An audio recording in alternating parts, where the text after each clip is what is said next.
I'm a 31-year-old woman, and this all starts with the kind of dad who treated me like a temporary house guest in his life the moment my mom died. My parents were married for about 16 years before she passed away suddenly when I was 15. A terminal illness. It was fast. Brutal. Barely enough time to process what was happening before it was over. Less than a year later, my dad, Peter, was remarried to a woman he barely knew, and I was expected to be okay with it.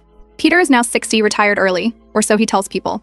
He grew up with this old-fashioned mindset that only sons deserve to carry on family wealth. He never said it outright to my face back then, but the way he handled everything made it clear. When it came time for me to apply to colleges, I got nothing from him, not a dollar. I was on my own. Meanwhile, his new wife brought a son into the marriage, Brady. He was 10 at the time. I didn't resent the kid, I barely knew him, but the way Peter suddenly turned into super dad was jarring. Paid for Brady's private high school, trade school later on, bought him a used but solid car, even took him on a guys only trip to Seattle. Meanwhile, I worked at a diner and a campus bookstore while pulling 18 credit hours a semester. I got through undergrad on a mix of scholarships and grinding every spare second. Law school was the same, more scholarships, more work. I kept my distance from Peter the whole time, just enough contact not to burn the bridge completely. I didn't want to need him, and luckily I didn't have to. After law school, I joined a small startup as their in-house legal, took stock options instead of a big salary, and when the company got acquired, I cashed out more than I ever thought possible at 27. With that money, I bought a duplex in a decent neighborhood outright. No mortgage, no strings. I remember showing it to Peter once, just trying to be civil.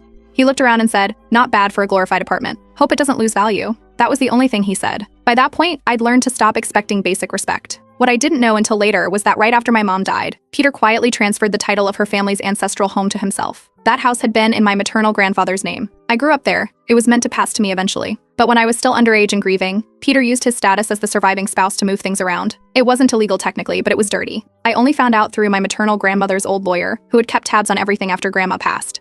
Peter kept that house, rented it out for income, and never mentioned any of it. Whenever we did talk, he acted like he'd built everything himself. No acknowledgement of where that property came from, whose name was originally on it, or how it was tied to my mom's side of the family, not his. We kept things civil but cold. He'd occasionally send holiday texts, sometimes ask vague questions about whether I was dating or thinking about settling down. Every time I answered like it was small talk with a neighbor. I never brought up the house. I waited. And then about 2 years ago, Peter came to me looking for help. He had gone into business with Brady, something to do with a restaurant. It flopped. They'd sunk most of Peter's savings into it. Now he was asking if I could lend him money to cover some debt. That word, lend, was a joke. There was no intention to repay it. Just a quiet expectation that I'd step up because I was doing well. I said no. Not emotionally, not angrily. Just no. He tried framing it as family obligation, like he'd done so much for me growing up. I reminded him I paid for every semester of school, every book, every meal. Then I walked away from the conversation and didn't return his calls. A few months later, I heard from a cousin that Peter was getting married again.